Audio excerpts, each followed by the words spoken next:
आज हम सॉल्व कराने वाले हैं कक्षा 10वीं का हिंदी 2025 बोर्ड परीक्षा, जो कि 851 कॉपी नंबर है 801 BC आपका क्या है कॉपी नंबर है। तो चलिए हम सबसे पहले प्रश्न की तरफ चलते हैं। तो पहला प्रश्न हमारा फ्रेंड्स क्या है, पहला प्रश्न है क्या लिखूं क्या याद करूं किस विधा की रचना। तो यह आपका क्या है आत्मकथा है। Option number 20 the correct option है। फिर अगला इसी प्रकार से देखिए फ्रेंड्स, लिखी कागज कोरे रचना के रचना इसके रचनाकार हैं। तो इसके रचनाकार कौन है फ्रेंड्स, तो अज्ञे जी इसके क्या है रचनाकार है। Option number D is the correct option.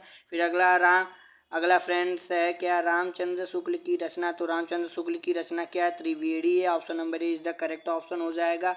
फिर इसी प्रकार चौथा प्रश्न, हिंदी साहित्य का प्रथम मौलिक उपन्यास माना जाता। तो हिंदी मतलब ये प्रथम मौलिक उपन्यास क्या आपका परीक्षा गुरु। Option number C is the correct option. फिर पांचवा प्रश्न है शुक्लोत्तर युगीन लेखक है।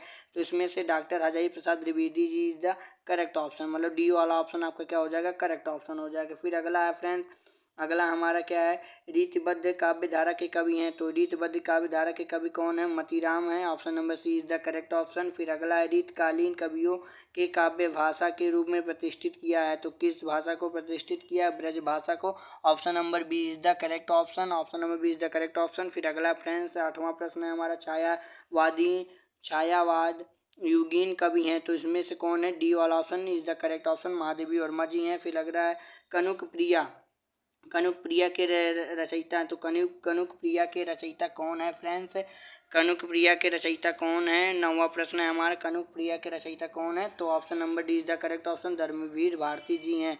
और ठीक है, फिर अगला नई कविता युग के कवि हैं। तो इसके कवि कौन है, 11 नंबर प्रश्न है आपका, सॉरी 11 नंबर 10 नंबर प्रश्न है। तो इसमें कौन सा राइट आंसर हो जाएगा, तो option number A is the correct option. फिर 11 नंबर प्रश्न है हमारा, 11 नंबर प्रश्न क्या कहता है, हास्य रस का स्थायी भाव। तो हास्य रस का स्थायी भाव क्या है, हास है।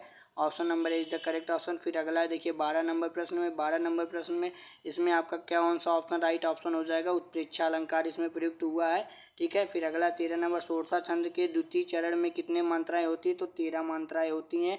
Option number A is the correct option. फिर अगला है उपहार शब्द में प्रयुक्त उपसर्ग है। तो कौन सा उपसर्ग प्रयुक्त है, सी वाला ऑप्शन, मतलब उपसर्ग प्रयुक्त है। फिर त्रिभुवन में समास है। त्रिभुवन में कौन सा समास है, द्विगु समास आपका त्रिभुवन में होता है। ठीक है, फिर अगला है ओष्ठ का तद्भव शब्द है। तो ओष्ठ का तद्भव शब्द क्या है, ऊँट होता है। Option number see the correct option. फिर अगला है युष्मद शब्द का सप्तमी एक वचन रूप है। युष्मद शब्द का सप्तमी एक वचन रूप है। तो इसमें क्या हो जाएगा, तो मतलब be all option right option. फिर अगला है अर्थ के आधार पर वाक्य के भेद। तो अर्थ के आधार पर वाक्य के कितने भेद हैं, तो 8 भेद होते हैं। फिर अगला 19 नंबर प्रश्न का, ये इसमें देखिए 19 नंबर प्रश्न है। तो 19 नंबर प्रश्न में आपका बी वाला ऑप्शन राइट ऑप्शन हो जाएगा। छात्र विद्यालय में खेलता है किसी वाक्य का कर्मवाच्य होगा। तो option number B is the correct option होगा। फिर अगला इसी प्रकार से फ्रेंड्स अगला प्रश्न है हमारा 20 नंबर में, इसमें वे अविकारी शब्द जिनमें पुरुष लिंग वचन कारक आदि के कारण परिवर्तन नहीं होता उसे कहा जाता है। तो उसे क्या कहा जाता है, तो उसे अव्यय पद कहा जाता है। Option number C is the correct option. फिर इसी प्रकार से फ्रेंड्स ये देखिए इसमें से आपको क्या करना था, खंडबा का वर्णात्मक प्रश्न था। ठीक है, ये आपका, तो आई होप इसको आप अच्छी प्रकार से किए होंगे। तो 100% आप अच्छी प्रकार से लिखें तो आपके 6 नंबर इसमें पक्का है।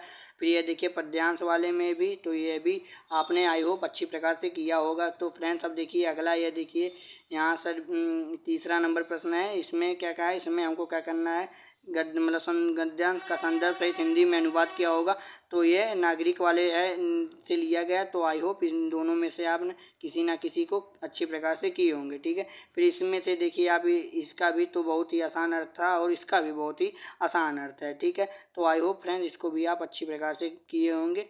ठीक है, अब देखिए इसमें से आपका जो खंडकाव्य उसको भी आप अच्छे प्रकार से लिखे होंगे अपने खंडकाव्य को। ठीक है फ्रेंड्स, फिर अगला यहाँ पे देखिए इनमें से आपने आचार्य